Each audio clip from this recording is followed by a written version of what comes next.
hope you're not too busy to listen to our stories. We hope you like them all and you don't find them boring. And are you shitting me? Blah! It's loud. Dude, every time. Yeah, it's loud. And you had your headphones on, so. Yeah. All right. So, go ahead. Yeah, go ahead. Talk. Go ahead. You're running the show. Hi, I'm Levi. Oh, wait. Wait, we did that last week. We did. Yeah, we already done Was this. it that last week or the week before? I can't I remember. think it was 2 weeks ago. Oh. And I'm Adam. How are you, man? I'm good. We're back with another episode of Are You Shitting Me?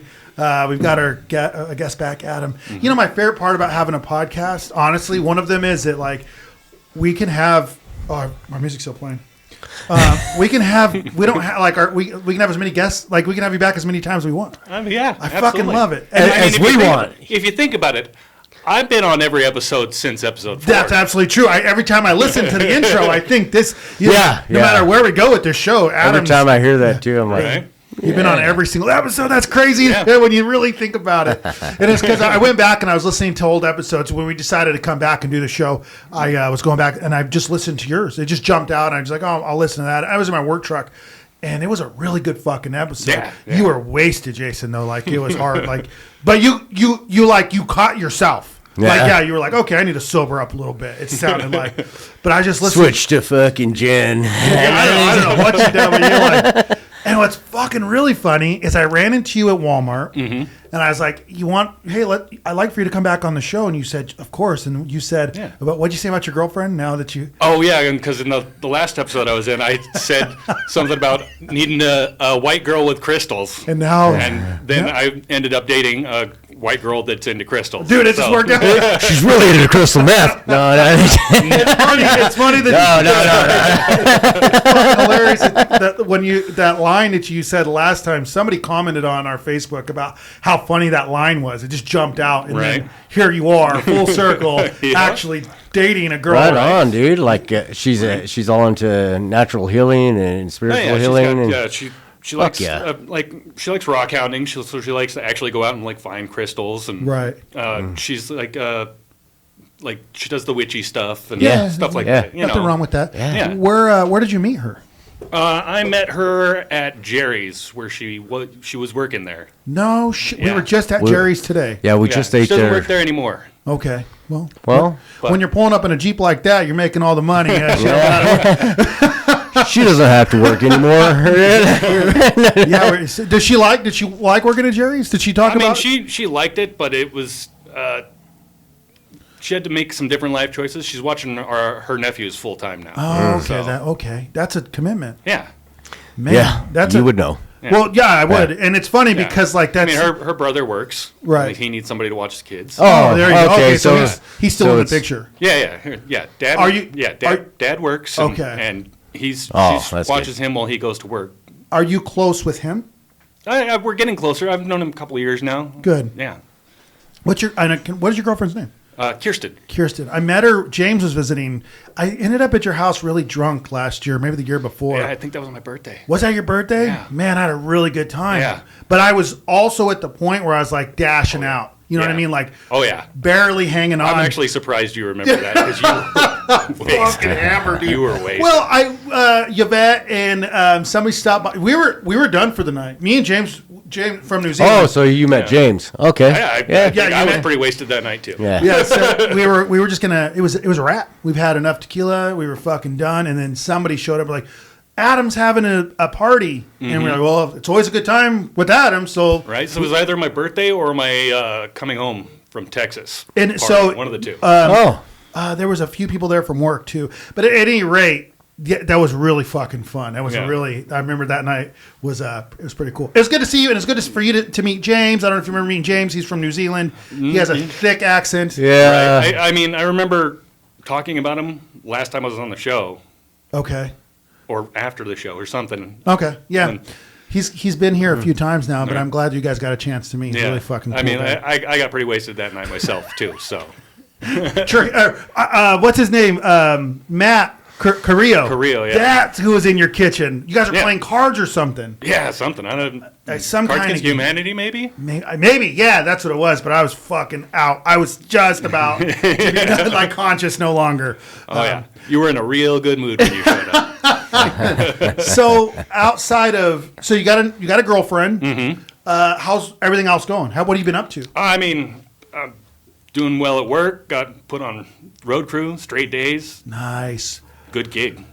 Dude, there's something that happens to a human whenever you work straight days. You just become happier. Oh yeah, the human body's not designed to work. Yeah, at we've night. said this 100 times. Yeah, no, I agree. It's not. It shaves off, like shift work shaves off 15 years of your life if you're easily doing it. Your brain is naturally linked to sunrise, sunset. Right. That's why when the sun hits your window, you wake up. Right. Yeah. And it, like shift work in reality just started recently for mankind. Oh yeah, This is not. No, you want to go that deep into it. Yeah, let's go that deep. Yeah, tell me. Okay. What do you know that I don't? There was since the dawn of tribalism and hunters and gatherers, once you get enough people in your tribe, they always had a night watch. Right. Yeah, I guess that would make sense. Right. Yeah. You fend off predators and really just keep everybody nice and easy asleep. I guess his point would be shift work on a large scale. Yeah. Industrial shift. Yeah. Usually it was just for guards. Yeah. The protectors. And then it wouldn't be one person for 12 hours straight. I would imagine. Yeah, they'd probably take rotations. Even then, they knew. Well, no, you can't stay up that long. That's inhumane for us to ask. That's out of you. You lose a sharpness, I would imagine. Sharpness, so you're not even going to be able to be the best guard you can be. Oh no, you wake me up at 2 a.m. to take over for 2 hours, and then I could go back to sleep. Afterwards, fuck you. Yeah, I think I'd do all right. Yeah, I think I'd be all right. Wake me up at 2. Yeah, I think maybe 2 shifts in the dark time would cover it, but it just depends. Generally they would do. I would assume because how the military does it is like 4-hour shifts. That makes sense to me. I'm sure back then they just and it was, talk. I'm sure it was similar. How you feeling tonight? All right, you're up. I'm sure they have their own. Yeah, I had a busy day. If they buddied up, you know what I mean? Like 2 guards to keep each other up. Yeah. I was reading somewhere that, and I know this has nothing to do with that, but like the Roman Empire, that they used to use homosexuals as in groups to fight in war because they were so couples. They were in love with each other, and they were very passionate, very passionate about protecting each other. So I wonder if there's a lot of homosexuality there in Rome. Dude, there's a lot of it in history. It's crazy. That's just so fucking overlooked. History repeats, bro. History repeats. It's hilarious. Not that homosexual is hilarious, but it's funny that we act like that it wasn't a thing, and it clearly was. Yeah.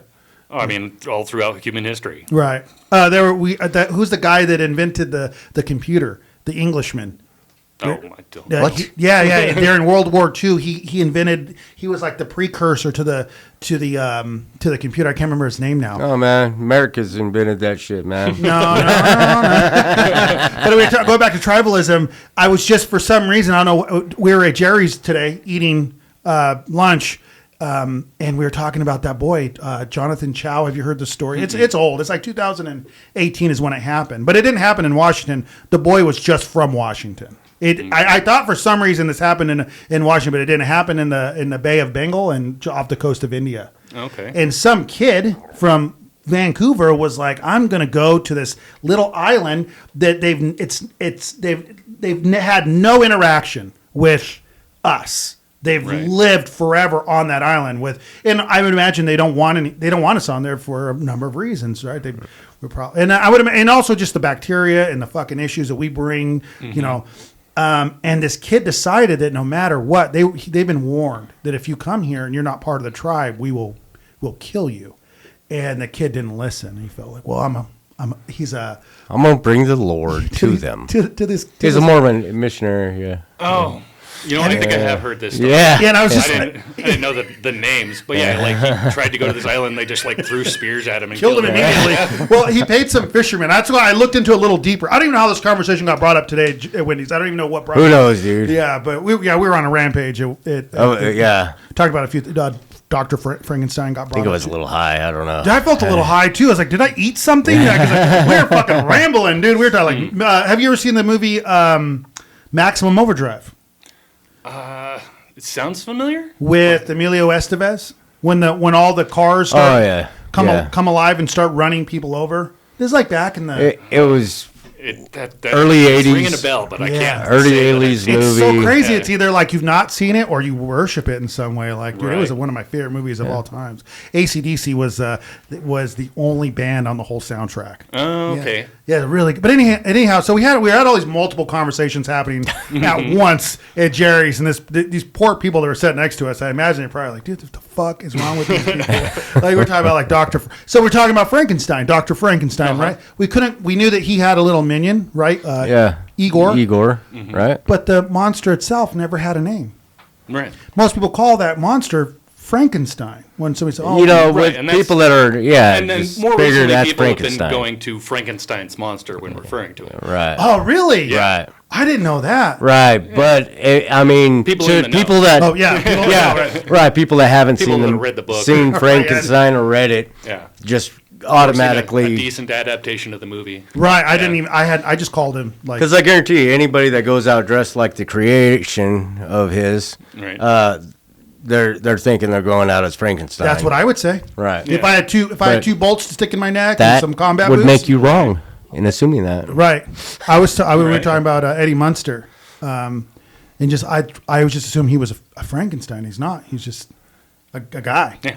Yeah. He's a different mishmash monster. Yeah, exactly. So we were talking about that, and then we were talking about that boy Jonathan Chow and how so what he did was he paid some fishermen to take him close to the island. These fishermen. I'm just watching this right now on a YouTube channel, and these fishermen are like really trying to talk him out of it. Like, dude, don't do this. This is going to end bad for everybody. And he said, "Fuck it, I'm going to go anyways." And then he didn't even make land. They shot him with arrows immediately. Yeah. And then they had to watch his body rot on the beach from a distance because nobody could go get it. Yeah. And or they'd be shot too. yeah, right. I mean, I mean, that's definitely one of those, well, I fucking told you. yeah, dude, exactly. Yeah, that's not an "I told you so" moment. Yeah. So then you just walk away. And there was a lot of people that were they wanted to charge these people with murder. Yeah, there was like a movement for a minute where like, for what? They've told everybody What they do. Right? Yeah. I mean, It says no trespassing. yeah. By their laws, and it's their nation, Right. right? You go to another nation, you break their laws. Then you're tried under their law. You get tried under their law. Right. And in this case, the penalty was death. And they're pretty honest about it. Yeah, from what I can tell, everything I've read about this tribe, they're like, this little island called Sentinel Island, which doesn't sound very native to me. So it must be named by us. Somebody must have named that from like the Western Right. world. Oh, yeah. And then because that doesn't sound. Well, I mean, it sounds like they're not a real talkative bunch. Yeah. Yeah. How does anybody know anything right about that? Right? They don't. We can't know what the name of the island is, so we have to make something up because Yeah, we gotta- the last guy that tried to get on there got Fucking shot. murked in front of everybody, and then his body rotted on the beach. Yeah. And they had to watch. And I'm not like laughing at that. That's pretty fucked up. Yeah. But at the same time, They told you so. they told you so. Right. We were also talking about, because he's from Vancouver, the Sky King. Remember him? Oh, He's the guy that stole the airplane. Oh yeah.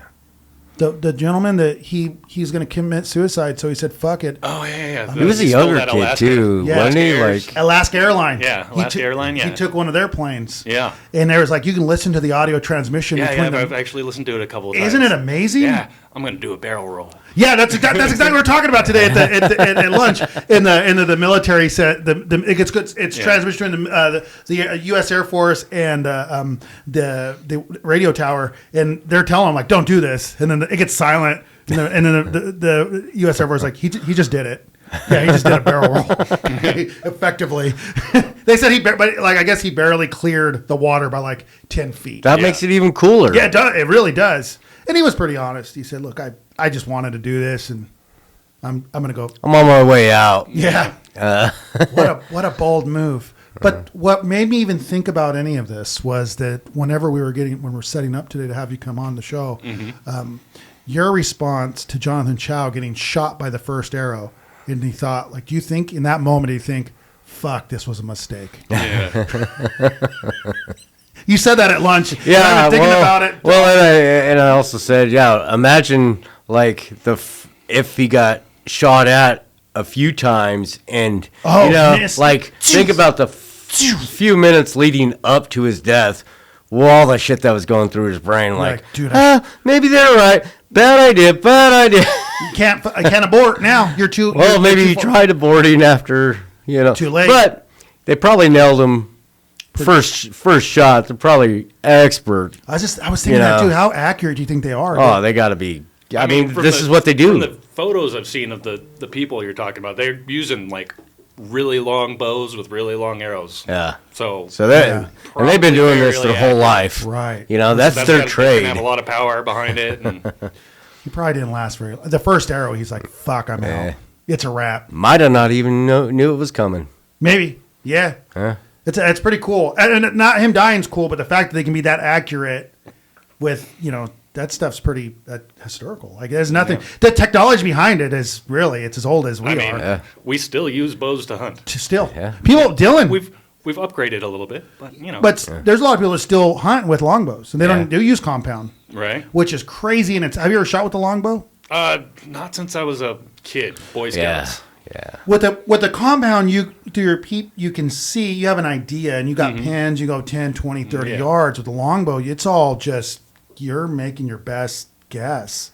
And some, like Dylan, he was pretty accurate. Our buddy that passed away, he was pretty accurate. He's like getting down like his grouping at 20 yards was he got phenomenal. that. When I was a kid, I could just regular recurve. I could really hit pretty accurately. It seemed when I was a child, it was just natural. Yeah. It was almost like it's ingrained in us when you're a child and you pick that up. And then if you don't pick it up until you're an adult, and then you're like, lose something in it. What? Like, I was way better. From what I've read, as long as you stay practiced in like aiming a recurve, it becomes actually faster and more accurate. Really? Up to a certain distance, of course. Right. Yeah, once I've been told, like Dylan used to tell me, like once you get to like 30, 35, and 40 yards, it gets a little harder to keep that grouping tight. But he also told me, really what you want to do is, it's an idea of like a paper plate. So if you can keep everything within like a paper plate, circumference of a paper plate, you're doing wonderful at 40 yards. You shouldn't be doing that like at 10. Well, because just about anything you're going to be shooting at that distance is going to be bigger than a paper plate. Right. And it's like that kill shot. You always want to get like right behind. From what I understand, there's all Dylan. I mean, think about it. Paper plate. Yeah. What are you hitting on a paper plate? Right. A lot of stuff. Yeah, it covers a lot of area. Yeah, a lot of organs. Yeah, where that kill shot. That's where you want to here, anything. Right. That's Can you imagine as a human getting shot with a fucking air, like that kid Jonathan Chow? Could you imagine? But just picture a compound bow through the gut. What do you think that'd feel like? Would you even feel it? Yeah, you would feel it. You would feel it. Yeah, it's not like a bullet to the brain. But it also it would depend on what kind of arrow. Right. Because I guess that's true. You got different tips. Yeah. A broadhead or like be so quick and and then again, it would depend on the bow too, because different bows shoot at different speeds. Yeah, there'd be a lot of things to take into consideration. That question, I suppose, huh? It's pretty. Yeah. Well, I guess, but like on a compound bow, set at like 90 pounds. Somebody like from me to you shooting faster than 340 feet per second. 90 pounds is. Dude, that's a lot. 90 pounds is a lot. But for me to you at 90 pounds, and I. Like it would go. I mean, I probably wouldn't feel it immediately. I'd hear it hit the wall before I felt it. Yeah, maybe because it would go straight through me at this range. Right. Unless it hits your spine. Yeah. I mean, at this range, 90-pound compound bow would go straight through me. What if you flexed? Come on, flex your abs. I'll stop it. Because those guys, you see those guys that try and like stop. There was a bodybuilder in New York City that stopped at 22. Like he purposely stood in front of a 22 to see if he could do it. And they shot him in the chest, and he did. He blocked. It didn't penetrate his skin. So, I wouldn't suggest doing that. Hey, this is just what I've heard. TikTok doesn't lie. How much power did he take out? Well, he's a big fucking dude too. He's a big old fucking. Didn't penetrate his skin? No. I mean, it doesn't matter how big you are. Your skin's still you the still same got general. Yes. I'll look this up. Freaking reptilian. Huh? When I read it, I thought to myself, well, I don't know. I wasn't there, but I mean, maybe short load 22 short something. Really, Take like some of the powder out. modified Yeah. shell Maybe, for sure. It It'll was- still make a good pop, and I imagine it would still break the skin. But though. this guy was like, that's what he hung his hat on. I remember like that's he'd go to work out like these, you know. Dude, that'd be horrible reputation you because can- then everybody's gonna be like, "Come on, man, let me shoot you." Yeah, let me shoot Let you. me shoot. Yeah. Okay, here, try this load that one- right here. No, I got my own, buddy. That one doesn't make sense to me, but I can't say it's not true without. I'm not a gun guy. Yeah. I'm really not a gun guy. So when I read it, I wasn't like, that doesn't sound right, because I don't fucking know. What I do know is the guy that I was looking at was fucking huge. I mean, I've shot quite a few things with 22s, and none of them have stopped, except for concrete. Yeah. Even then, Metal. when I'm watching movies and I'm watching shows and somebody's got like a gun and they're just firing off, and I'm just like, pew, pew, I'm so I would be so fucking terrified that it's gonna ricochet back to me. I just see this all the time in movies where they're just wildly fucking firing. I think, man, what? That just seems scary to me. I don't know, but it's a movie, so I've had plenty of ricochets over the time. Have you? Yeah, They whistle They're by you. generally not close. And Yeah. no, it could be 20 feet away, but still, it's going in the opposite direction Of where you shot. of where I shot it. Right. And you're like, well, okay. I think my favorite is the favorite video of a ricochet is the guy that Gets his hat shot off. is earphones. His Yeah, earphone. I've seen that one. Earmuffs. Dude, could you imagine? And that was with a 50 cal. So that's even Oh, scarier. yeah. Do you think that guy went home and changed his life? Do you think he fucking changed? Like, Nah. I don't know. When I seen that video, the one I thought I saw was a guy who shot his own hat came off, and I thought to myself, if it was me at that point, I'd probably put the gun down and just never. I'm good. I'm good. I'm sure he sat down and thought about his mortality for a little while. I don't know if he made life changes because that's a Is it- 1 in a billion. Yeah. Right. Right. I guess it would be. It is 1 in a billion, and it didn't kill him. Like, I don't know. That's fucking terrifying. Yeah. Yeah. Before we get going too far into this, I did want to give a couple shout outs today. One was Stephen Marquez. He's been one of our really loyal listeners. He started an Instagram called Dope by the Gram, which I think is a really cool fucking name. That is a really cool name for what he's doing. He's taking landscape shots of the area, Mount Graham and the surrounding areas. Okay. So our listeners, you get a chance, check that out and follow him. He's a really cool guy. Also, AJ Garcia, one of our very first listeners. He's been following us since day one. He passed away, unfortunately, on New Year's Eve. So AJ, condolences to your family and everybody's listening to this. We love you and thanks for all the support. The last thing I wanted, Wedo Alvarez. Again, this guy comes back always with shit to look up. So he actually suggested us looking up an Unsolved Mysteries video. Have you ever heard of the gold that was lost in Eagle Creek? I've Supposedly Eagle Creek, yeah. Well, the 1800s. Well, they filmed it when I went back and watched the film from the show Unsolved Mysteries, it looked like it's filmed like in the early 90s. It's there. Like that's where we were camping earlier this year. So have you seen this Unsolved Mysteries? I've seen the show, just not that. Oh yeah, you've seen the show in general. It's just not that one. That specifically. Did you watch it? Did you watch that clip? No, I've been it's too busy. It's pretty fucking interesting. But you sent me some stuff on it. Yeah. We went through this on our last show. No, we didn't. I swear we did. Nah. No, we didn't. We didn't get it recorded. Actually, it never came through. Then I did watch it. Yeah, I thought you sent me something new on it, but I watched that whole thing on. I swear we did it on the show. Let me ask you this: how fucked up did the Unsolved Mysteries theme song? How much did it fuck you up as a kid? Oh yeah, because see, when I was a kid watching it, I was like 10, 11, maybe, and it was, and they always aired it around 8 or 9 o'clock at night. Yeah, when everything's getting quiet. Everything's dark and quiet. Yeah, everybody's getting ready for bed. Why such ominous fucking... I'd watch a show anyway. I mean, it's Unsolved Mysteries. That's true, it's a mystery music. What a good... You think about that time, there was some Rescue 911, Unsolved Mysteries, all these shows that were coming out, they were just fucking... They'd get you drawn into the... Yeah. Right. What a fucking captivating. Very captivating. Do you think they could do that today? A television show? Because the last show that I think we watched as a nation, as close as we're going to get, would be Stranger Things, right? Depends on who you ask. But Game of Thrones was real big. Oh yeah, okay. I've never seen an episode. I prefer that. Neither have I, but I prefer that over Stranger Things. Rachel's a big Stranger Things person, and I'm like, it's all right. I've watched a few episodes. I don't know if it's worth whatever the fuck's going on where people are like turning it into something. I don't know. Yeah. But you didn't watch it one single episode of Game of Thrones? No. Me neither. And there's a lot of titties in it. I like it. Yeah, somebody told me that, and there's a lot of dick too. I guess I was looking at the titties. I was looking at the dick. No, but I've never seen it. But there was actually somebody mentioned that there's like a lot of incest in the show as well. Oh yeah, is that true? Well, yeah, portrayed incest. Yes, I'm sure the actors aren't related. No, we're gonna take a shot into detail. Are you two related? Yeah. I mean, I've seen enough clips from the show. We need a brother and sister to fuck now. Oh yeah, yeah. That's true. Then this show does portray that. Oh yeah. Well, you think about it. It's like they're like nobles, royals, right? Yeah. That happen in real life too. Yeah. Yeah. With nobles and royals and shit like they're that. all fucking each other. Got to keep Yeah, the family, she actually the had- bloodline pure. Yeah. She actually ended up having her brother's child, and In the show. somebody else was raising.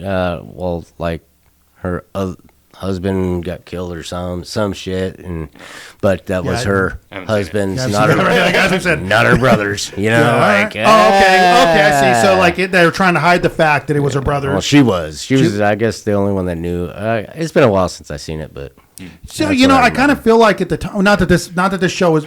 Bunch of Game of Thrones fans are raging at their Oh, screen. dude, the fuck are you guys talking about? What other fucking what else jumped on me in that? Not that this was in the 80s or 90s, but the movie Willow. I don't think that gets enough love. That's a I great actually watched it a couple of years back. I ran across it, and I'm like, you know what? Val Kilmer was in it. right? Yeah. Kilmer. Yeah. And Peck, remember he called the little.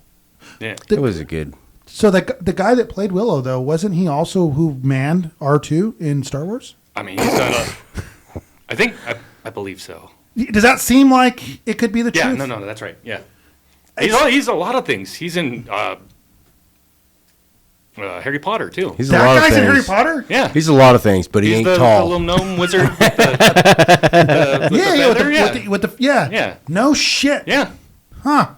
I mean, he was one of the only.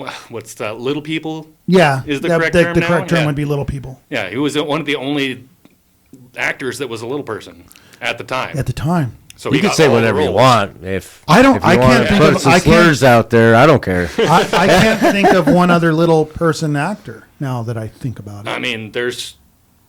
Mini-Me.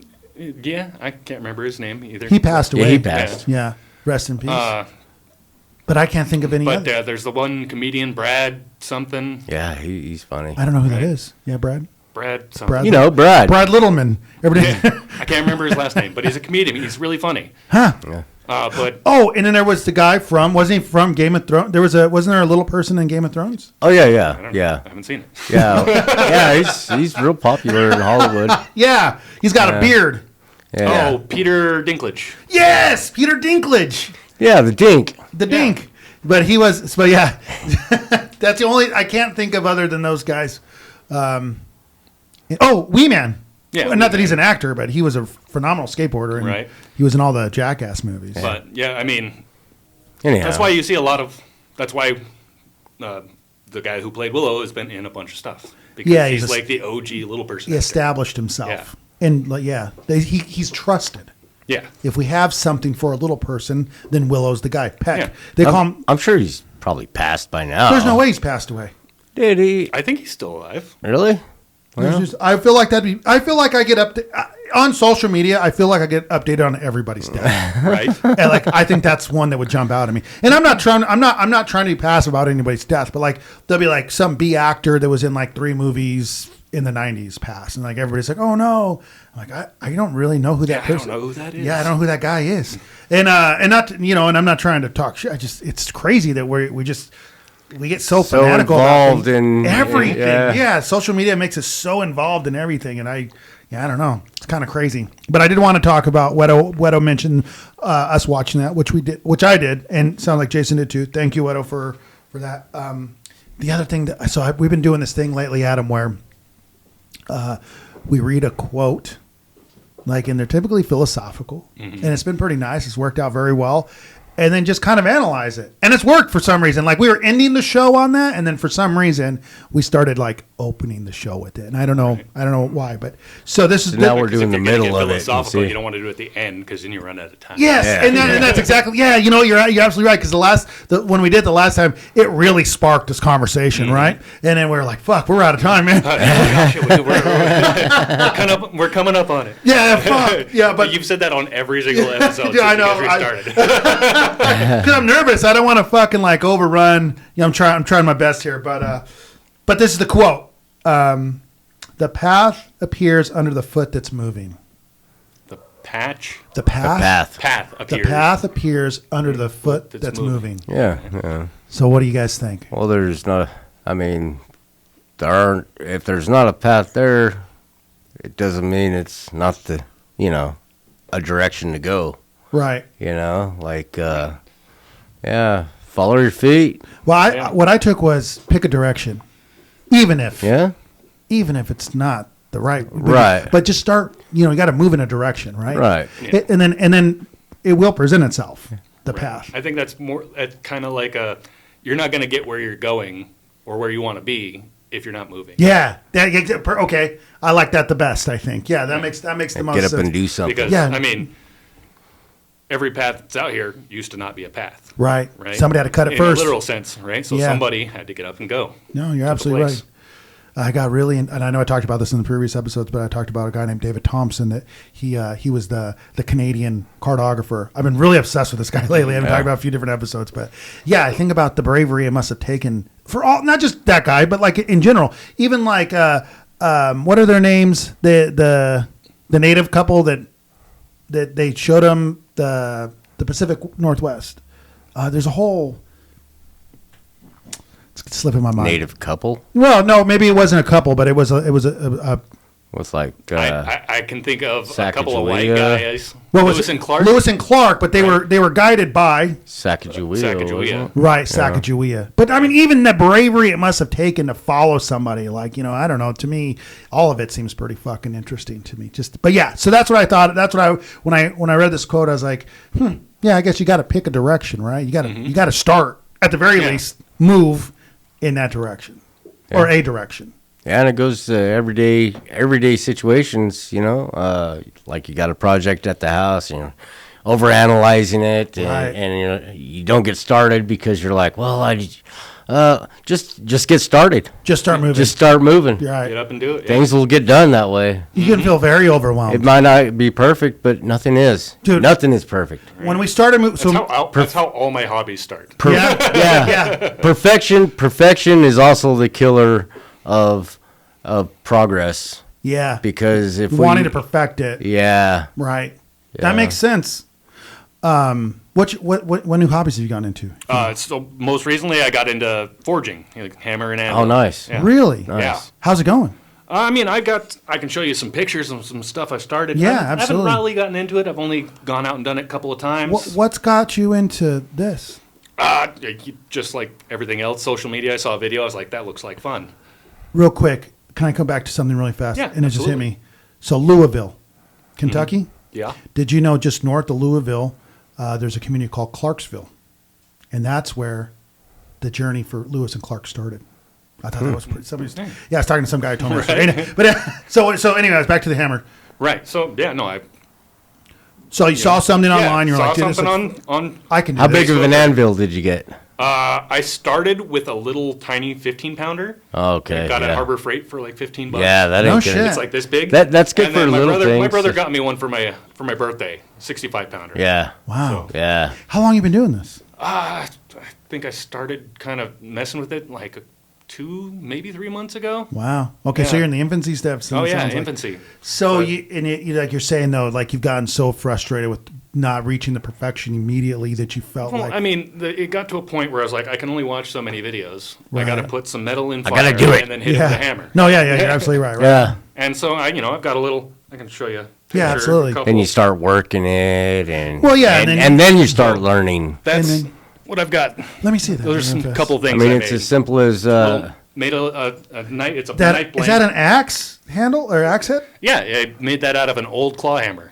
Man, that's pretty fucking cool. Let me see that. That's impressive. What's the thing on the far left? Is that a On the far left, that's a hook I made out of rebar. wow? Like a What wall. are you gonna use that for? I'm gonna hang stuff on it. Nice. Yeah, because I've been wanting to get into that too. Because I got, I want to make the farm a good working farm and and be able to build my own stuff. Yeah. What do you got to do to be able to manipulate that? Just heat it up hot enough? You need a forge, which is something that makes it. Yeah, I've got a little one. Yeah. So what is a forge? It's it's a hot fire. hot fire. So There's but different kinds. but you have to keep it fed. Yeah, if you I'm using propane right now. Okay. propane's the It's the easiest easiest one. way to go. Right. Okay. Coal is considered the best way Okay. because it gets hotter. Okay. And it actually feeds carbon into the steel. But with that, you have to have air blowing in to help heat it up. Yeah, get you it gotta to have a certain blower. temps. It's- And same with wood. You gotta have air Wood's fed hard- to it. I built a little in-ground Did you? wood-fired forge with Yeah. a shop vac as a blower. Yeah, It works. it It's takes not real great. it takes a while. How long does it take for a piece of metal to get that red, white, hot that you need? I'm I assuming. mean, it varies on the thickness of the metal. You get a little thin quarter-inch piece of rebar, takes like 5 minutes. And then you can manipulate that by beating the shit out of yeah, it. you hit it with a hammer.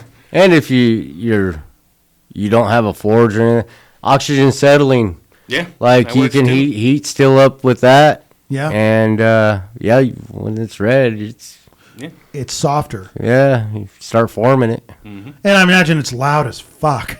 Yeah, it's pretty loud. I mean, I would Not imagine too bad. you're pounding metal. Oh, the pounding part. Yeah. Yeah. Well, That's a there's ways to taking it to Pound Town there's gets a ways little to- loud. yeah. I mean, you're hitting a piece of steel with another piece of steel. Right. Yeah. So yeah, it's kind Just of loud. one's softer at the time than the other, so it's not like hitting unless you miss and hit. Yeah, if you hit the- your anvil, then it's then it's really loud. okay. Yeah, I guess that would make sense, right? If you hit the metal that's soft, yeah. it's not going to be as And loud. it's actually a little dangerous at that point too. When Could you that miss. explode? You can if you miss, you hit the anvil with the hammer. I've had a piece of hammer come off and strike me in the finger and lodge into my Fly metal? capsule. Yeah. So I have surgery to get that out. But yeah, I've had pieces of hammer. They'll come off. Now, you gotta make sure As your far hammer's as in the good metal order. exploding, No, not generally with not heated steel. No, molten metal. Yeah. that can Yeah. explode So the three things that I looked at because on your it anvil. doesn't react well with water. Oh, okay. Yeah, I get molten metal Molten doesn't. metal, right? The hook, the blade, and the axe. That look cool as fuck. Like that. What a cool hobby. What Yeah, a cool, send that to Levi. We'll see if we can get it on the show. Yeah, man, we can throw that up there Yeah. on our YouTube. You don't have to That's do it fucking right cool, now. man. Yeah. What an interesting thing to get into. And you're sure we talk about this a lot on the show. It's mentioned multiple times, Jason and I. Like, it's weird to think that like we have all the time in the world. This is the first time in human history that we have all the time in the world, really, to fucking do whatever you want. Yeah, we're not busy. We're not busy surviving, hunting, and gathering. Yeah, dude, you can do whatever you want, and you're doing fending off wolves. We have time. to do whatever the fuck. Yeah, with our free time, and what do? We watch TV. Dude, I've been reading a lot, man. I feel like I've oversaturated my brain even with just reading. You guys know who Alan Watts is? He's the guy, the philosopher. He's the one that like he kind of in so many words is his belief is his philosophy is that the universe is constantly expanding, and the universe is building blocks. In so many words, he has said that the universe, upon atoms, has created cells, and then tissue, then body, and then given us our own consciousness, so that it could actually experience itself. And that's what's even happening right now is consciousness is just the experience of the universe living its experience itself. And I love that concept, but it came from having enough time to read this. If I was fending off wolves and fucking, and like, Right. I wouldn't give a fuck less about what was happening with the universe. Just trying to live. Yeah, I'm just trying to live. But now that we have the time, and I think about it, like, man, what a fucking beautiful concept. And I was thinking about this. My wife and I were just talking about this, and I, unfortunately, we've lost a lot of people this year. And I've thought, like, when you really lose somebody, I'm applying Alan Watts to my life day to day and that philosophy of the universe. And I thought, it would explain for me why when I lose somebody, I'm so fucking sad. And maybe it's that I didn't just lose somebody. I didn't bury them. I also kind of buried a part of myself because we're all connected. And I also believe in that same school of thought that the only way to honor those that I've lost is to do my best, because I still have them in me. I'm still connected to them, and the best I can do is to be empathetic and kind and understanding, and to follow my dreams and honor them in death. And all that came from just reading one passage on a book. And I thought, man, and you're right. We have all the time in the world. It's interesting. For me, it's reading. And for you, it's your forging. Yeah. Jason, what have you been up to? Fucking and farming, dude. Fucking and farming. And mining. Yeah. Dude, it's crazy to think like how you grow up in this community and mining just becomes second nature, right? Everything. Yeah. You just look at the fucking mining world, and we talk about this a lot. Like, I feel like in other parts of, like, we're so fortunate that we can work. Like, dude, I'm not a college graduate and I make okay money. I'm not even a high school graduate, and I make good money. And we live in an affordable area. Like, what a blessing it is just to have that mine, both these mines this close. And it's really like the precious metals right now is kind of running the world. Yeah. They're making a good run up right now too.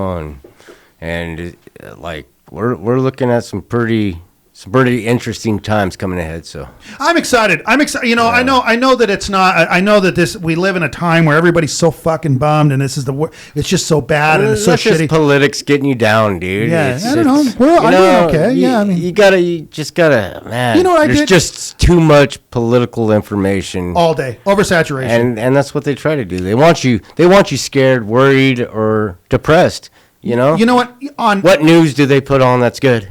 Yeah, none. But this is our news. I mean, the way I like to think about it is, what bad thing happened to you today? Right. That's right. Nothing bad happened to you today. I was just gonna say, you know what I did for New Year's? Got a little shit on my shoe. Yeah, me and Jason went to the dump. Yeah, we went to the dump. But all right. Well, if that's the worst thing that happened, that's not that bad. It's really not that fucking bad. Really stinks. I was just thinking, like, on New Year's, I ate steak until I ate so much steak that I got nauseous, and I laid on the couch and fell asleep while farting watching Star Wars. Dude, like, what time? You poor thing. I know, right? Dude? What fucking time in human history? I was so stuffed. I felt so horrible. Outside of royalty? Yeah, right. Dude, I'm just some fucking half-breed with fucking a GED. Dude, you know what I mean? Like, I gotta eat so much fucking red meat that it made me sick. And I fucking chased it down with fucking chocolate. Yeah, and Coca-Colas. Like, chocolate, dude, like covered steak. What a blessing. This is a good time to be alive, regardless of what anybody fucking says. Now, I'm not saying that there aren't any atrocities happening, because there are. Then those aren't. Here's the other thing. This is also, and I'm not trying to steal anything, the conversation, but I wanted to, like, I remember I had a conversation with somebody from a less than fortunate region. Mm-hmm. And I'm not going to put their name out there, but I think that he's he mentioned got a small dick. He's got such a small dick. I think he's mentioned about how rough it was, and I think to myself, from that conversation, it was happened many years ago, how hard it is for some people. Some people live really shitty lives. Mm-hmm. Like some people, and it has nothing to do with what they've put into the universe. It's what's happening around them. It's their environment, right? They got no fucking breaks. It's just shitty no matter what happens, and yet they still manage to see the best in things. And there's, for the most part, you can meet a lot of really nice people from shitty parts of the world. Yeah. But what I took from this, one of many conversations me and this guy had, was that, I guess the only way I can honor those is by enjoying my freedoms. Yeah. Like, I can't do anything about what's happening. Really, I can't do anything about what's happening anywhere in the fucking world. Hell, I can't tell. Whatever's happening is here in town. I got fucking no control or influence. But you can make things happen in your yard. All day. Yeah. And at home, and in conversation, and visiting a friend, and, and really, like, I think sometimes the greatest honor you can show the universe in your life is by simply fucking off. All right. Making dry ice bombs and blowing shit up. Laughing about that's it. That's the good stuff. That's I don't know. Good stuff. I know that might sound oversimplified, but for me, that's just, I don't know. That's how I wanted to ask both of you this question, though, before we get too far carried away with that. When's the last time you stopped at the thing? Actually, it wasn't that long ago. Sometime last year. Really? I want to say like 6 months ago. I didn't go into the Last year, like 4 days ago. 2 days ago. Yeah. No, early spring, I think. So have you ever been into the thing? No. No. Never. You've never been through the doors of the thing? Like the exhibit part? No, I've been in the gift shop. Oh, okay. That's I've never gone to the exhibit. The exhibit either, right? No. Neither have I. You know what I was thinking about? So We've all been told what it was. Yeah, what do you think it is? I heard was it's told pretty a disappointing. mummified monkey. A mummified monkey? Yeah, that's what I was told it was. Heard it's like just a horrible, like paper mache kind of thing made up, but I don't know. I was told it was Hitler's Jeep. Hitler's Jeep? One of Hitler's many Jeeps, I would imagine. I don't know why that'd be in there, but I did hear paper mache. So I just fucking I've heard that one too. But you know what's fucking crazy is that in like 1925, the sheriff. Paper mache. Yeah, mache. Mache. I knew what you meant. You're thinking Nick Lachey. Yeah. Nick Lachey from 98 He's Degrees. always on my mind. 98 Degrees and Rising. Always on my mind. Boy bands. We're talking about, my wife and I were talking about this the other day. Like, was Boys to Men a boys band? I was just trying to, French it up. Technically? It doesn't seem blasphemous to say that, though. I mean, dude, Boys to Men was a really good fucking. Yeah, it was a boy band. Yeah, I don't like that. I don't like the way you said that. By the definition of the two words, they are boys. 2 men. It was a boy man band. No, I don't like the. I don't like this, but the logic is there. Would you rather we call them a man band? I think we're just going to call them just the guys from Philadelphia, panty droppers, dude. There's a really good fucking band. But at any rate, so I wanted to know, because I myself, when we stopped there, we're coming home from Tucson, we stopped at. So me and him stopped there together together. We peed in the dark together. They closed down, so we had to go behind it's like fucking 8 o'clock at night. Jesus. Go behind it where the truckers were camping. Fucking lot lizards. Yeah. You coming in for the night? It's gonna get cold out there. Me and Jason almost got picked up as lot lizards. Just taking a piss, man. No, my dick's out. We're not fucking. I just got to piss. We're gonna make a soup kitchen in this bitch. I can't believe how uncomfortable I felt in the dark with my dick in my hand with Jason right next to me. Dirty Mike and the boys. Dirty Mike and the boys, dude. We're having a moment right now. That's fucking weird. But I realized that there is a strange energy back there. Not that our dicks were out, but like just the fact that, excluding the fact that our dicks were out in front of each other, there was something about that area. It just fucking weirded me out. And I'm like, man, maybe I'm just tired. Maybe it was an exhausting. No, it had an essence to it. It did, right? Yeah. Wouldn't you agree that it felt fucking weird? And I'm not scared of the dark at all. I wasn't scared there, but I did look around and I'm like, this is really in the middle of nowhere. Yeah, if someone come out here and just jerk my dick off right now, dude, I'd probably come and die. I don't know. If I let him get that far with it, I mean, if you had to like, no, you've been at it for like 10 minutes. You better stop. No. So, but I started researching it myself about what the fuck the thing is, because I was weirded out. I'm not gonna lie, I was weirded out behind the thing. Pissing on some grave, probably. Behind the thing, holding his own thing. None of it felt fucking right. So I was researching this. What the fuck is this? Like, I've driven by this fucking building a million times. My whole life, right? And I myself have never been in there, but yet every review I read from other people, they were talking about how great of a time it was, how they're eating fucking Dairy Queen and looking at this. It is a paper mache mummy, is what it is. Oh, okay. Paper mache. It's French. Paper mache. Okay. Fuck! I'm never gonna get through this. There's a paper mache monkey.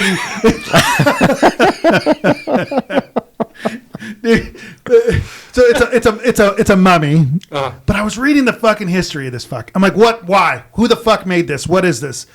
Come to find out, the sheriff of Graham County from 1920 to 1925 was a guy named Homer Tate. Mm-hmm. That's his name, Homer Tate. I thought that's an interesting fucking name. He was a copper miner and he was a farmer who also made art on his spare time.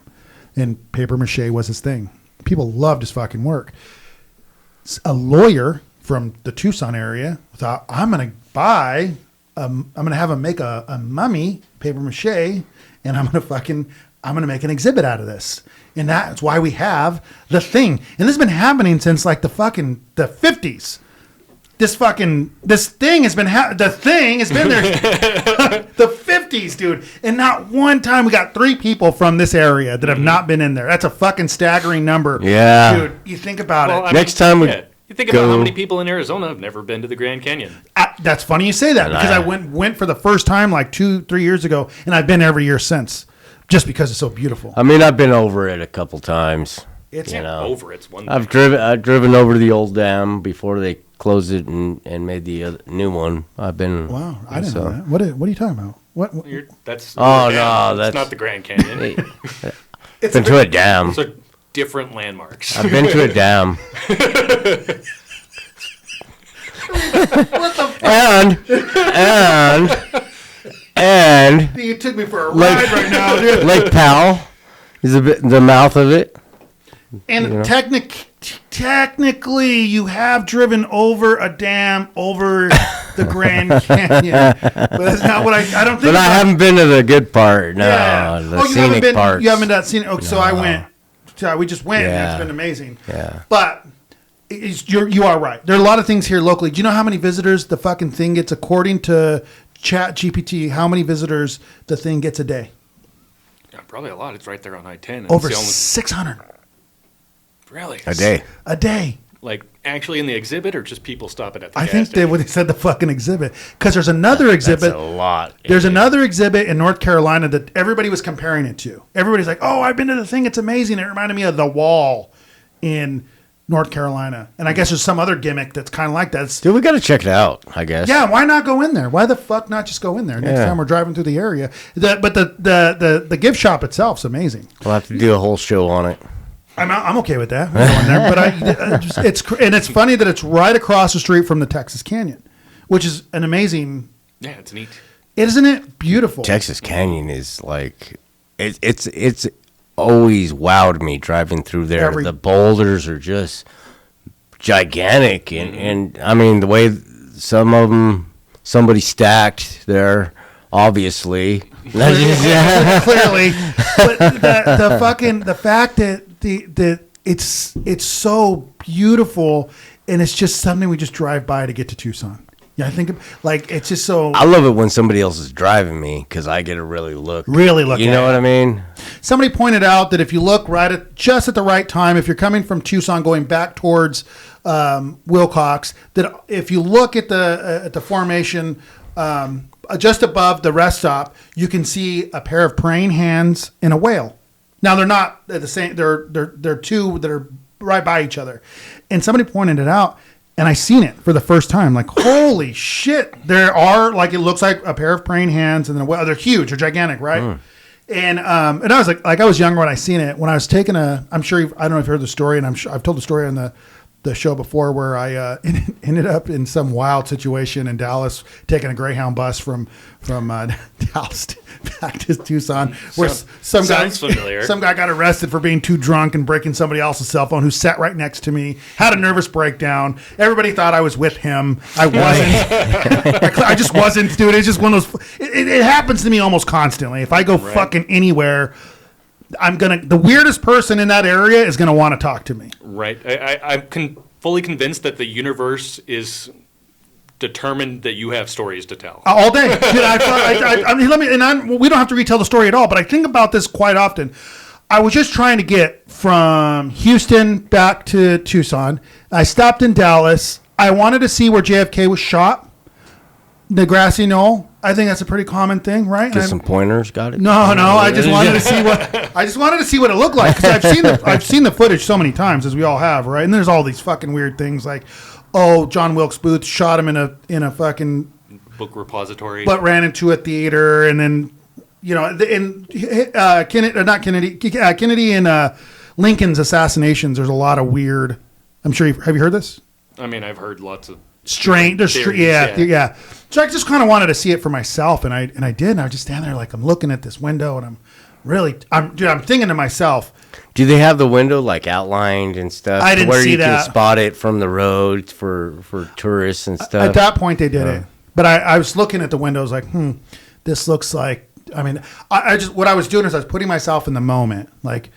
If the whole world changed, not just America. The world fucking changed the day that rented a convertible and everything, drove right down the street just to. Fuck. I didn't have that. I'm on a Greyhound bus. I don't have that fucking money. I'm standing there on the fucking road, and some guy walks up to me. I'm holding my guitar in a guitar case. One looks a lot like that, and he's asking, "Well, what kind of guitar is that?" I said, he broke me for my spell of, this is a Fender or what have you. So me and this guy just start talking, chopping it up. He's like, yeah, well, I'll talk to you later. I can't remember his name. He said, I got to catch my bus. I'm going to Tucson. I said, so am I. I said, great. I said, yeah, the bus leaves in about an hour, maybe 30 minutes an hour. He goes, yeah, can I sit by you? And I said, well, sure, yeah. It's not assigned seating. I don't I'm not the bus police, the seat police. No. Yeah, no. It's a long drive. No, let's start this out awkward. I considered saying no because I really didn't want to fucking sit next. But I was like, So in the 30 minutes that we separated, I got on the bus. I don't know if he went to an alley and like butt chugged vodka. That quick, He was fucking wasted when he got on the bus. And he like gets on the bus. The bus is getting ready to leave. He gets on.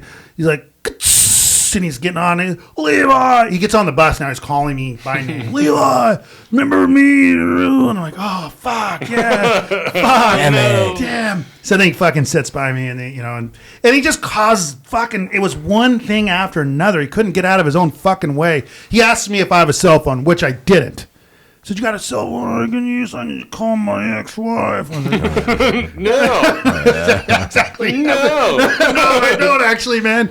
And some fucking poor soul sitting in front of us says, I got one. What moron would fucking sacrifice his phone? This is like 2005. So yeah, flip phones were all the rage, like this guy hands back his flip phone to this drunken buffoon.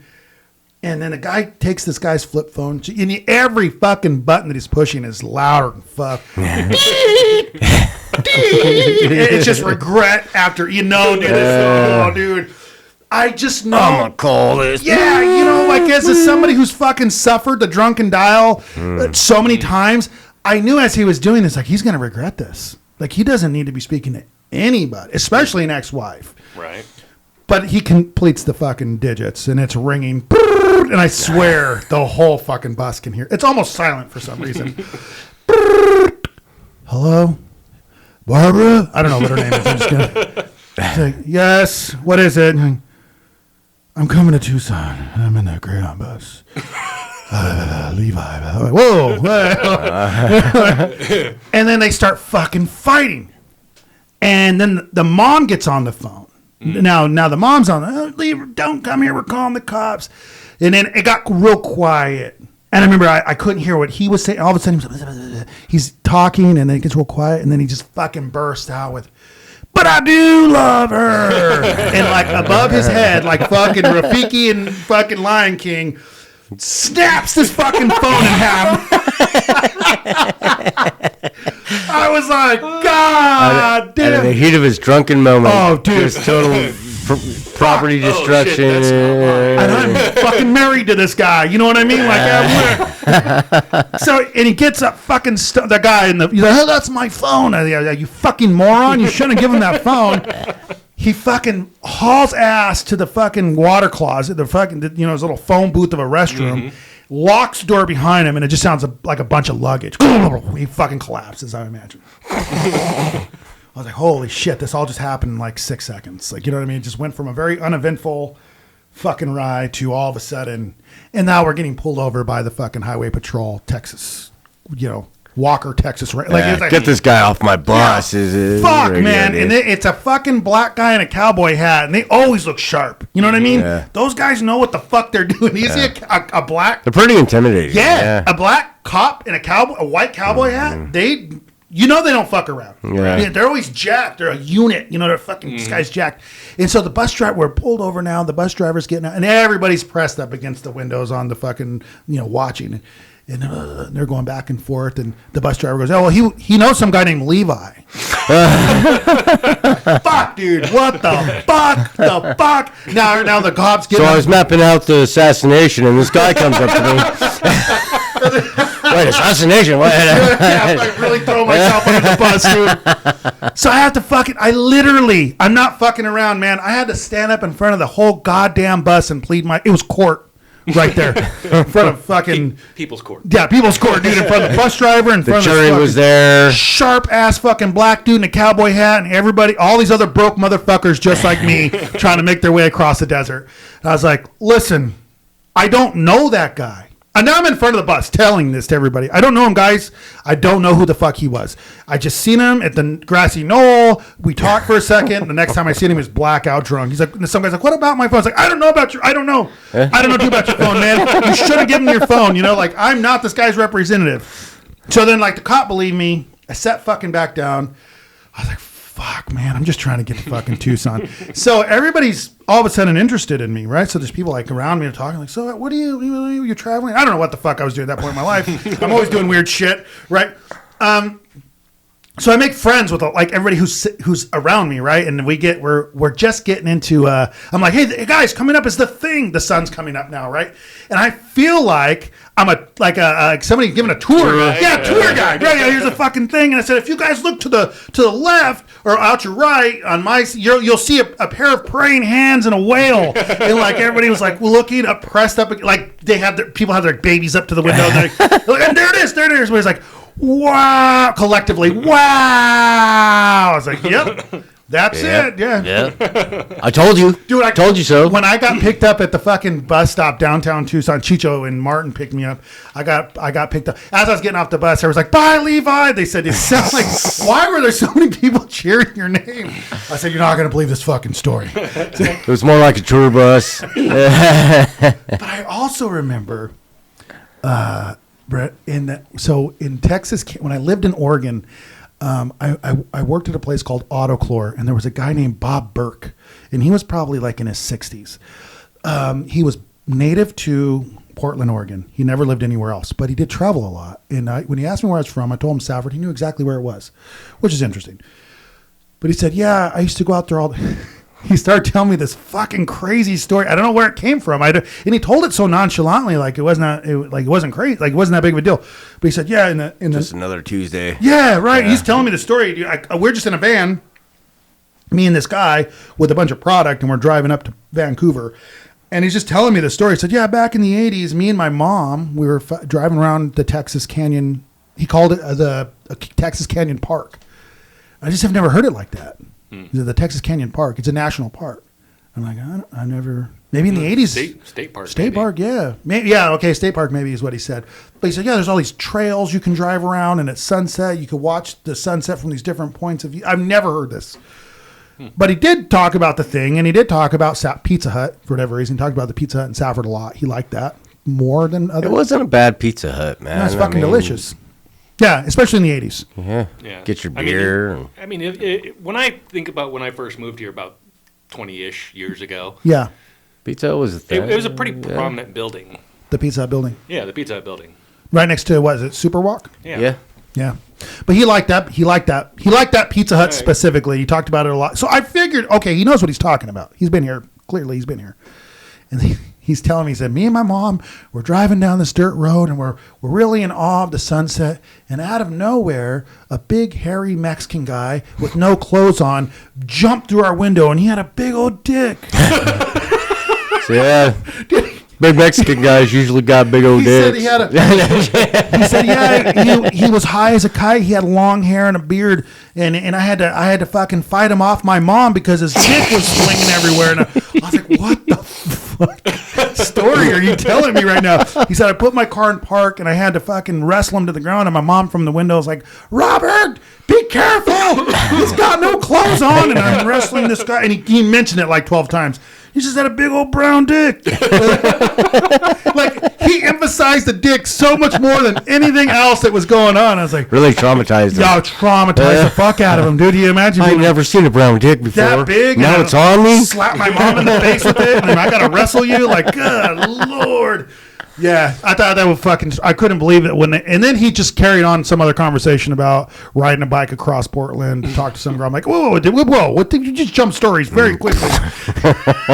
Talking about some some Mexican guy high as a kite jumping through the window, slapping your mom in the fucking face with his dick, and I'm telling about a bike ride. It seems so much less important than this fucking story. So I wanted to tell that. That's always funny. That's always funny. Hear what you guys had to think. What you guys had to say about the thing, and then the thing that's slapping the mom. Started with the thing, ended with the thing. Yeah, there you go, full circle. Sometimes it's the little things. Hey, have or you the guys big things? or the big brown things? Have you guys ever seen the movie Big? Yes. With Tom Hanks. Yeah. Uh-huh. Great movie. What's your okay? Are you a fan? Did you like it? Oh yeah, I liked it. When's the last time you seen it? You think?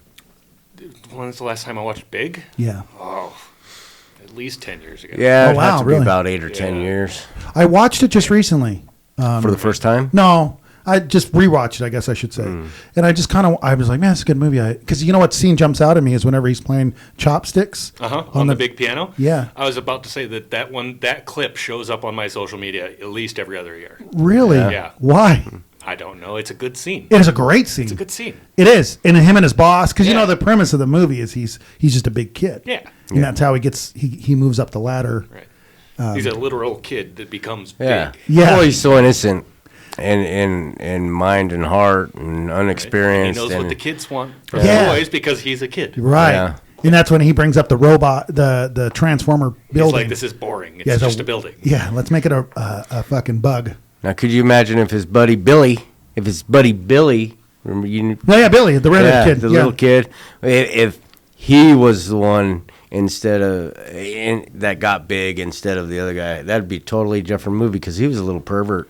He was a pervert. Yeah. You know what? Part of the movie I think got overlooked, and I thought it was extremely philosophical and beautiful, is whenever his girlfriend and meets him at the park, and he's going to go back and wish himself back to being a kid.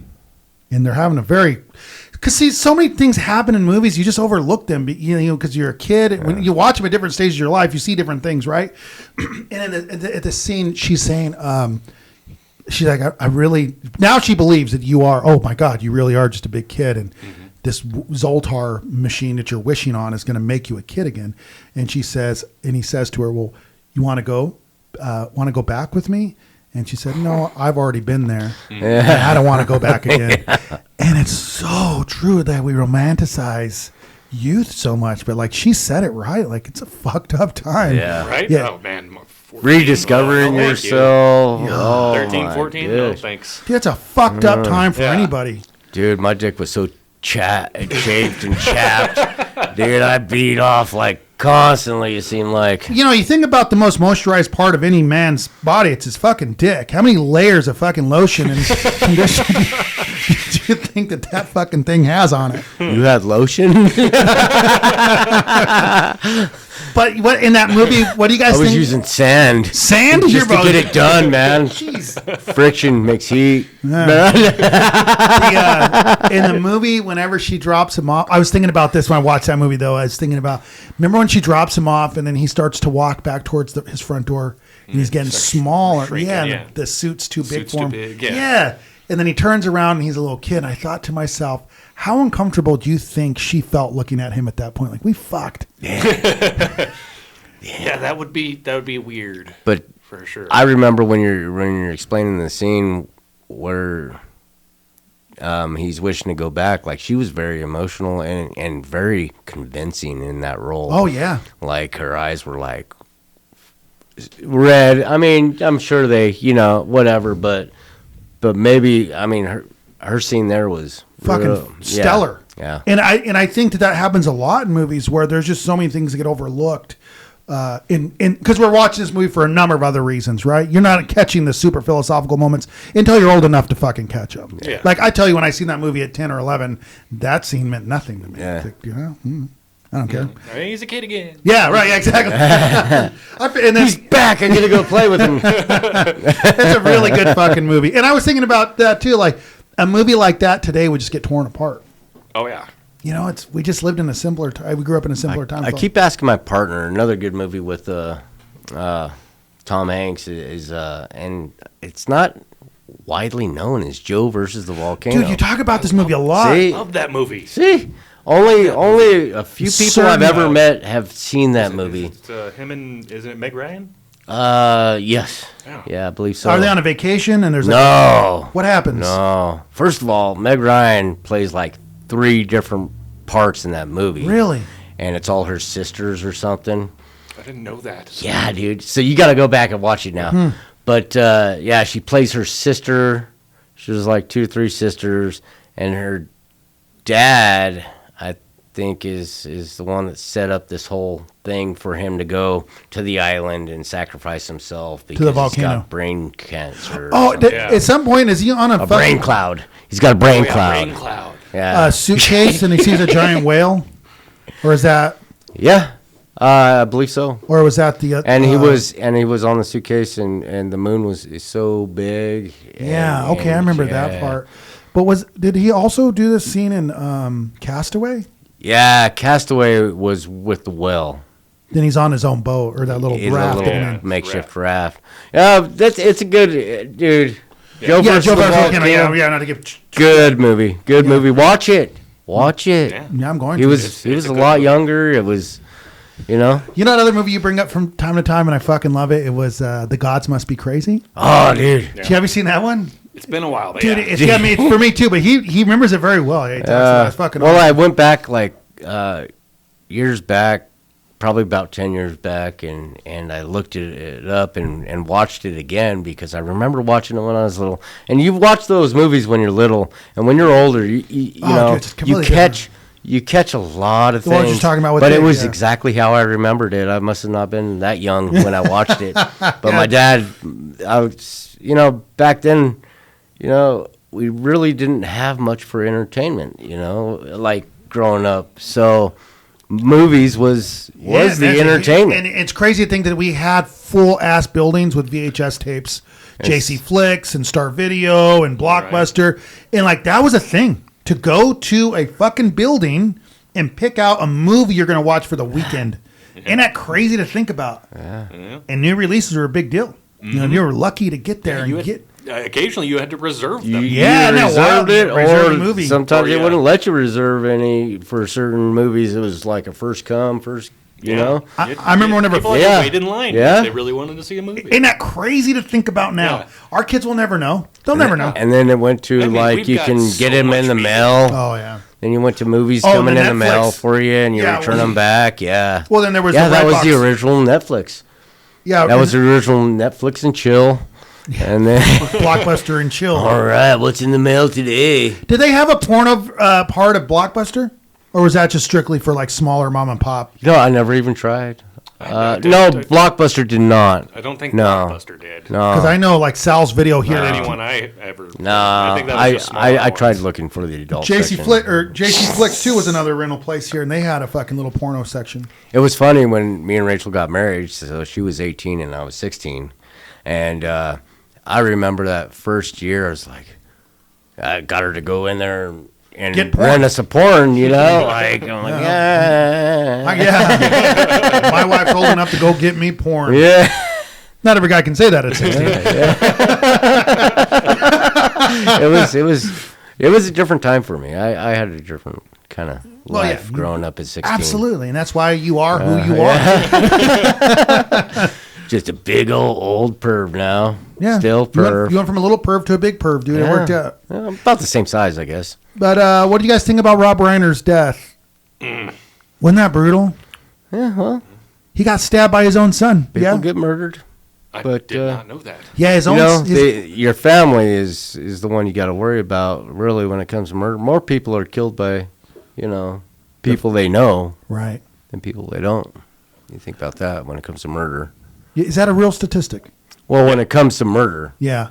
Most people are killed by somebody they know. Maybe not well, but somebody they know. Now, and that's usual. And we're not counting war and shit. We're talking about murder. Right. Yeah. And some people will argue war is murder, but that's a different topic. Yeah. That's political, But his fucking boy lost his mind and just stabbed his mom and his dad. So Rob Reiner and his wife. So obviously she wasn't innocent of something. I mean, they might have both been innocent, but you watch some clips too of Rob on interviews. He even had his son in an interview, and he even said that, I haven't been the best father or whatever. And of course, every father says that. Sure, right. Every father, we've had our disagreements and stuff, but I mean, obviously the kid did have some things he was struggling with. He did go through like counseling and shit. Like he was fighting some demons for sure. Yeah. And then he came undone. And when you add drugs to the the equation. Demons like to play, man. Yeah, and you give them a playground to do it in, they'll fuck off. And that sucks. And it sucks for everybody because what I was thinking when I was thinking about Rob Reiner. Obviously, there's a few things that came to mind. Spinal Tap came to mind. Right. Never seen it. I'm thinking I haven't either. When you text me about this, that was the first time I've ever even heard of it. Fucking way. So did you look it up? I didn't really. You would recognize the font. I promise if you've seen it. Right. I saw like the IMDb poster. Okay. So did you recognize the font? Not really. No. Whoa. So it's a mockumentary. A mockumentary. Yeah. So Rob Reiner he directed this movie about a fake three-piece British band. And they're fucking morons. All three of them are morons. And it's just clip after clip of these people fucking not ever being able to really get it together as a fucking metal or a punk band or like a rock and roll band from that time, like the 70s. It's fucking great. Like I've rewatched it so many fucking times. I'm gonna have to check it out. Yeah, dude, it's hilarious. But that's not the movie that came to my mind when Rob Reiner's death came across my social media. Yeah. Right. What came to mind, you think? Princess Bride. Oh, yes. That is a really one good of the movie. best movies ever made. Oh, you're absolutely right. All in the Family. That was his first gig. Really? Meathead. That was that's how he got into acting at all. And he was Archie Bunker was his father-in-law. And okay. Yeah. That was Rob Reiner. No shit. And I started going Looks back. way different. Yeah, well, he aged. No, he just gets now older. He's dead. Now he's not aging at all. But I was I forgot how progressive that show was for being in the 70s. Like the one clip I just looked up because I used to watch a show on Nick at Night a long time ago, and I'd fall asleep while I was playing, right? And I liked it. I thought the dialogue was great. It was well written, but the one scene that I just Googled it was a very progressive scene about Archie Bunker's wife, which would be Rob Reiner, Meathead's mother-in-law, has a friend that's a homosexual that's beaten to death, and Meathead and his Meredith, maybe is her name, they're talking in the kitchen, and she's very upset and distraught that her friend was beaten to death for being a homosexual. And they have this fucking heart-to-heart conversation where she's actually like renouncing her faith in God because how could my friend die for just being who he is?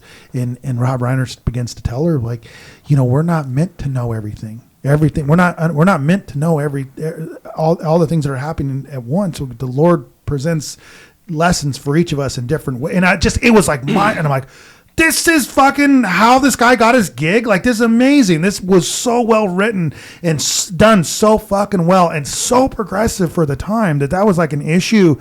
You forget, like, we feel like whatever issues we're going through now, they're just current, right? But like, I guess these issues have been going on for a long fucking time. Yeah. Some of them, right? Not all. Yeah, but some of them. There's always prejudices and hate. And those shows, hate in the world. Those shows had the courage to like go after it and talk about it. When at a time, whenever I'm sure that really wasn't like, what was it? The Three's Company, when like it was like all this poppy shit with like they weren't really dealing with anything political or fucking current. Well, and where America was at that point when it came to race, like it was at that point where it was, bringing together, you know, and it did. I think it did. It, you know, you got the neighbor that's the opposite race. When you guys talk shit to each other, but you're really friends. Yeah, right. You know, but it's just so America. Yeah, really, and especially it was like they lived in like Brooklyn or something. It was like very East Coast, New York City. Mm-hmm. So like, and I would imagine it's probably difficult for people like, you know, just somebody like Archie Bunker to live around so many minorities, you know, and then yet he really was underneath it all a decent human. An all right guy. Yeah, an all right guy. Yeah, who just really was just old school and loud spoke mouth. No filter. No filter. Fucking love it. It was funny. But you know what, we were talking about this today at lunch too, about Rob Reiner, and we got into the subject of Stand By Me, because he directed that too. Yeah. And you know that was a book written by Stephen King initially. Right. Did you know that the name of the book is The Body? I did not know that. So Rob Reiner, Kiefer Sutherland, who's Ace, I want to say his name, or Eyeball, I forget, one of them. Right. In the movie, his the boy River Phoenix, his character. So offset, they're playing guitar, and Kiefer Sutherland showing River Phoenix how to play the song by Benny Cole, I believe, Stand By Me. And Rob Reiner's walking by and he goes, "Ooh, I like that. In fact, that's what we're going to name the movie." And that's how it even got its fucking name. River Phoenix related to Joaquin Phoenix? Yeah, that's his little brother. Really? Yeah. God, learn something new, man. Yeah, just I mean, how many Phoenixes are in the world? I only know one. Isn't it crazy how good of a Phoenix, job? Arizona. And Phoenix Park in Dublin, Ireland. I know. I see that. I see that. I was like, holy I have shit, not been to Ireland, so. Joaquin Phoenix did such a good job in Walk the Line. But then he kind of lost his mind, I guess. Well, he had an episode. Well, before that movie, he did a few that were really good. But what was the one that he was in? Troy? Or was that? No, he wasn't in Troy. Gladiator? Which was he in? No, he wasn't in that either. Joaquin Phoenix? I could have sworn he was in Gladiator. No. Joaquin Phoenix is in a lot of stuff. No, there's no hair lip guy in Gladiator. But who was it? Oh, it was Orlando Bloom that was in Troy. Yeah. And he gets punked out by somebody in Brad Pitt. By Brad Pitt. And his brother has to go in there at Bana. That was real nice setup. Yeah, Eric Bana had to go in there really and fucking good movie. stick up Troy for his is brother. A great movie. Are we here to talk about movies? Yeah, we somehow always end up, but it's okay. You know what? I think about this a lot in podcasts. I really think about how like there's certain podcasts that come out and they kind of peg themselves in these like fucking holes, right? Like, oh, we're a podcast about movies. We're not a podcast about anything. So we can talk about anything. We're a podcast about telling stories and fucking talking. Yeah. So I don't mind. This is a podcast? Yeah. What the fuck? Oh, shit. But yeah, so that was and then of course one of the last things I wanted to ask you guys about is, do you guys remember the show Crank Yankers? Yeah. Dude, how well do you think that show would do today? And for the listeners that don't know, okay, explain the show. Yeah, so it's like, remember there was before the Crank Yankers though. Do you remember the Jerky Boys? Yeah. No. They were two guys that prank call. It was just audio. And they would prank call people in the New York City area, and they would put out albums of just different prank calls. Oh. Yeah, which is really fucking good. Like, dude, me and Ty Summers, we used to listen to that shit. Like, it's like Nirvana, Oasis, and fucking Jerky Boys. Yeah. And then, so there's an evolution of everything, right? So I imagine somebody who really liked the Jerky Boys, like, dude, let's make a show about prank calling, and we'll give them... We'll just animate it with puppets. Puppets, right. And then that's what they did. And so those are the audio you're hearing on that show is real calls. They've just now added puppets to, give us visual aid. And then they lost me with that. Like some of it was funny, but I was like, yeah, but why the puppets? It gave you a visual. It gave you a visual, And it's I liked it. Dude, I liked it. Of course, we grew up. Watching Sesame Street and shit. I forget who the black puppet was in the show, but he was fucking hilarious. And he called into like a newspaper and he wanted to give a wanted ad about a girl he wants to talk to. and it gets out of control. Sure. Don't want to get inside you, girl. I want to swim around inside you. And it's like, and the person who's taking the fucking message is taking it so seriously. And she's like, okay, I think we can print this. But I don't know how well a show would do like that by today's standards. I don't know if it would do well or not. I don't know. I mean, that would be because back then it was landlines. Right. Still. Yeah. Yeah. So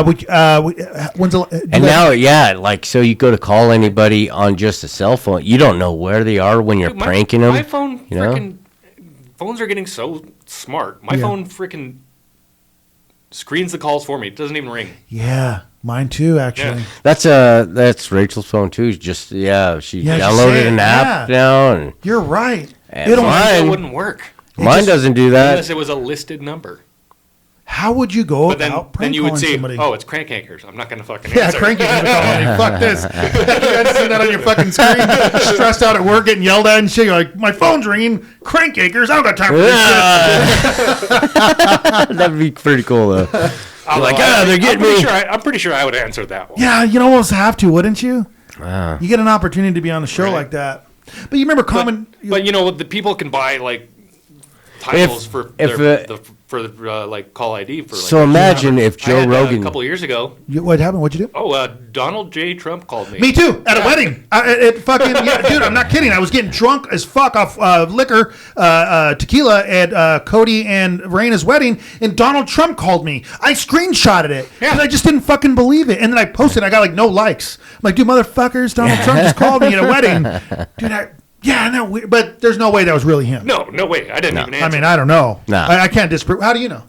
Hey, no, me and Donald Trump are friends. No, you're right. You have been around. Yeah, you never know. And so is he. Yeah. He's been around. Wait, I don't know. But anyway, so So do you think that somebody could just type that shit?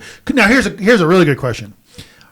Could you find the software you need? I don't know if it's a really good question, but it's certainly a question. Could you get the software you need to when you call somebody to anything show up on their screen? I mean, you just have to register it to some call ID, I guess. Like Dad? I mean, I guess if scammers are doing it, we could do it. Yeah, right. Yeah. So your question about that show, would it be too good? And with you mentioning so what if Joe Rogan actually had his number to for his Show. podcast, Right. and actually would call people and it'd show up Joe Rogan and everybody that knows Joe. I mean, everybody knows what he's up to, whether you want him or not. He's everywhere, you know? And so he would start doing this thing maybe to where he calls people and, oh, yeah, I'm on the show, and he'd do it live, imagine doing that if you're that big and you could just do that shit. Why don't we do that now with our own show? Yeah, well, we're not that big, so people wouldn't know. Oh, our numbers are going on are you YouTube. shitting? He's calling me. Fuck, those guys are probably drunk. Little do they know that Jason's sober. But with that kind of name... With that kind of name on your caller ID, that'd be pretty cool. I'd have to answer this. I have to. What are you shitting me? He's calling podcast? Me. Who is this? Hello. Who is this? So I will admit I've gotten a little out of hand with the prank calls. I know. Well, no, when people call me more currently, like debt collectors, for instance, you take your time with them. Dude, I've really fucking so. I get in this character that I can't get out of sometimes, where I answer the phone and they're like, "Hello," and they're like, "Is this Levi?" And I'm like, "Who is this?" And they'll, dude, I do that shit all the time. And then they'll fucking still play ball. And like, "This is Sarah so and so from Acrocon." I was like, "Who even is this?" And they'll just fucking start their spiel over again, dude. I'll let them do it like 12 times, and then I'm like, "Who is this?" And they get fucking. Dude, one lady finally was like, "It's your mom." Yeah. That's what I wanted. Good for you. Yeah. What a fucking reaction. How long does it take for him to just snap, dude? Right? I want to know, and she fucking snapped finally. She was tired of being roped into this fucking circular conversation. I do it for about a minute. How long do you think it took her to figure out? Oh, he's just fucking with me. I think the longest I've ever continued to waste her time is a minute. That's it. I'm like, I've got nothing else to do right this second. Potential spam. Let's see who's on there. Yeah, exactly. You know, like, what do I got to lose? If I got a moment. If I answer this, am I getting a virus? Probably not, but it's going to be funny. Oh, I fuck Maybe. every time, dude. But the thing is, though, is when I get into that character, I can't get out. Yeah. So then I'm walking around with this lisp. Who is this? Who is this? And my family's like, oh, dude, I'm fucking done with this guy. Oh, some spam today, huh? Yeah, Levi must have got some spam. He's stuck in his fucking... Smells like spam around I here. call it the Stanley. So I just get stuck in... Jesus, Stanley. The dirty Stanley. And yeah, the dirt. It just gets stuck in there, and I can't fucking get out of it. So it's not always for the best. One last thing before we wrap this up is I wanted to talk to you guys. I wanted to follow up. You know how we were talking about the Bosnian human... Oh yeah, safari. back in the day. Yeah. You know what's have you heard this on TikTok? Well, I mean, I watched your episode on it. He's very, very Caught good. up. Right? There's no follow up. There's nothing more to this than that. Isn't it crazy that there's nothing more? Like nobody's being tried. It seems like It was a long time ago. Well, I don't know if it's all over TikTok. They got me all worked up. Is what I'm mad about. Like, how much resources do you want Probably to? not a lot of evidence. Yeah. Yeah. So I mean, the crime scene's pretty The crime scene was different. a war zone. So do you think there's any truth behind it or no? I mean, possibly. Yeah. Hey, well, supply and demand. Yeah. I mean, there's See, there's a book, there's sickos out there that want to. Island. Yeah. What's that? There's a book about hunting humans. Yeah. Called Doctor Something. So it's been on people's minds for. It's a book? Is it? Yeah, I can't Is it remember a what it's fictional called. book? About rich people. The Deadliest Game, I think it's called. They made Ice Cube or Ice T was in a movie like this in the 90s, wasn't it? I think so. I think Yeah, so. possibly. Where they would take homeless people to an island and hunt them? Yeah. Yeah. I don't know if Ice-T was. Yeah. I don't know. Ice T was There's everywhere. like There's a something few in the movies book. like this that There's that been came out. a couple movies, but it was a book in a long time ago. I want to say the 20s or 30s.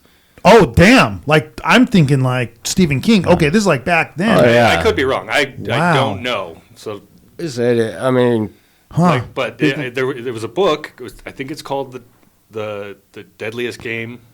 Wow. And yeah, it's about these rich people take these People people to their fucking hunt 'em. island and then they go hunt them. Most dangerous game. Most dangerous game. when you think about it, Thanks Bob for the Burgers does a Oh, there's an episode show of Bob's on there. Burgers. I Yeah. mean, there's all these skits on them, you know, in animation. There's a little truth to everything. Yeah. So, the weird rich people thing has always been A thing. there. Yeah. It's been around for I a like long doing time. shit that you're not supposed to. So, yeah, I wouldn't put it past somebody who's got enough money to fucking pay a Bosnian or soldier, hey, let me take a pot shot for a certain amount of money. All right. Yeah, you're gonna pocket that, right?